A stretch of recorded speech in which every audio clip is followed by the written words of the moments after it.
Tell me. Sir, it is very difficult to believe in Vaastushastra. Even I don't believe that much in Vaastushastra. How can you explain me? Yes. See, I was also totally disbeliever in this subject. I was deputed by my architects to disprove the science. So what we did, we selected some 100 sites where premature death has happened, like murders, suicides, road accidents, all that. Then we collected the data by putting some simple 25 questionnaires. Now, where are the windows, where is the door, where are the toilets, where are the terraces, or where are the bore wells, and all that type of very physical phenomenal data like that. Which is the length in the house, north-south length, east-west length, like that. So a simple questionnaire was done.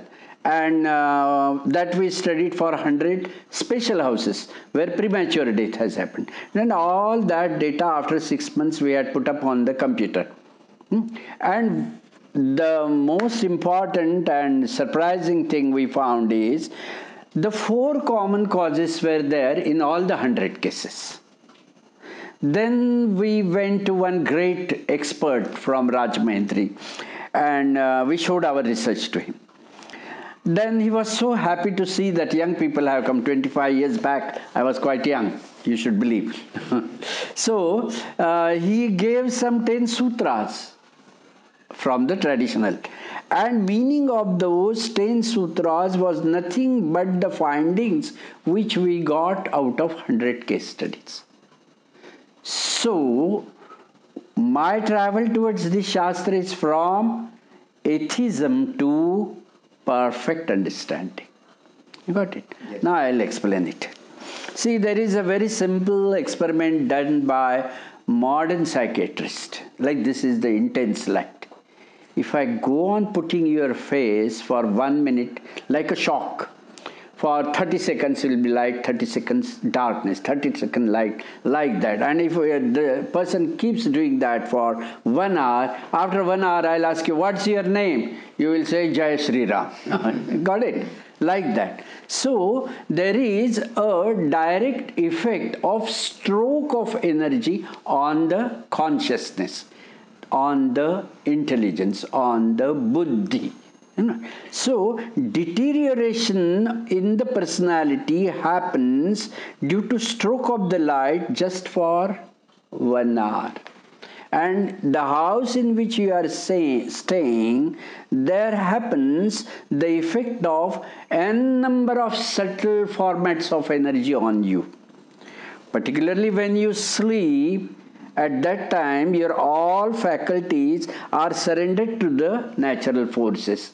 When you are awake, your intelligence is awake, then you can control these forces, isn't it? But when you are sleeping, at that time, all these energies make the target on you. And at that time, your total constitution of personality gets formatted according to the surrounding, which is termed in traditionally as Sabhovatal. So, that we call as Viparita Saurasandarbha. That is, wrong relationship with the sun create all types of deficiencies in the persons. All those Viparit Saurasandarbhas leads to deterioration of the consciousness. Now this modern science has also accepted what Vedas have said as 4 pillars of consciousness. That is Antakarana Chatushta. That is defined as Man, that is mind. Chitta you cannot translate in English. And you can say a set of desires in you, like that. Buddhi, intelligence.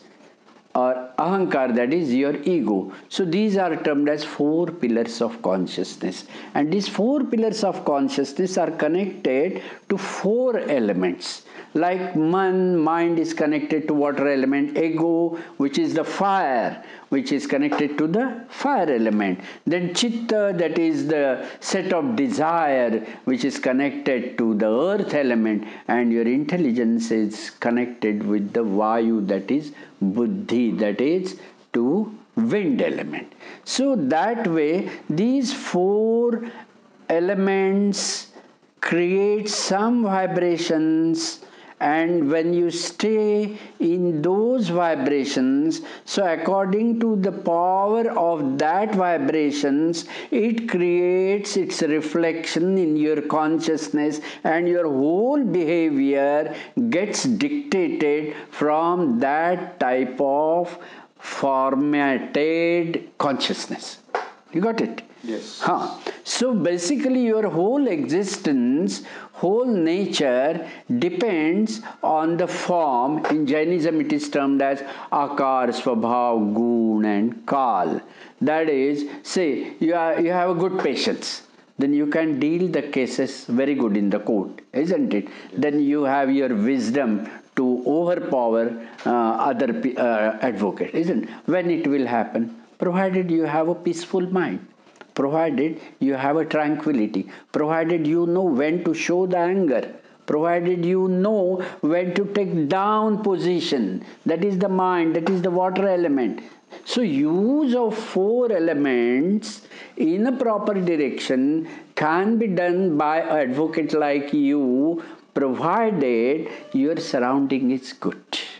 That's the importance of the surrounding. So in defining the surrounding around you with perfect balance of five great elements, your right relationship with at least two energies, which is one is the north energy, that is organic streams, that is the Jaivik Urja, and stream of the east. As you know, the sun rises in east and sun sets in west, isn't it? So if you are related with the west, means you are related to the setting direction, means in your whole life you will find that all the faculties are going down. That is the principle related to this particular subject. So defining, creating a positive surrounding around you by way of correct form of the house, and creating the energy which is called as the ascending helical streaming around you,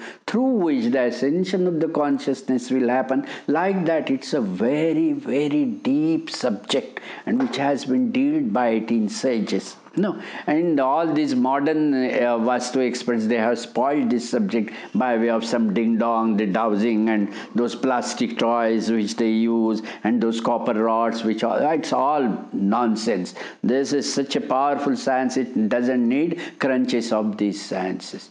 Did you understand? Yes. How Vaastushastra has its own powerful effect in the personality? Yes. Thank you very Now much. I believe. That's good. Jai Gurudev.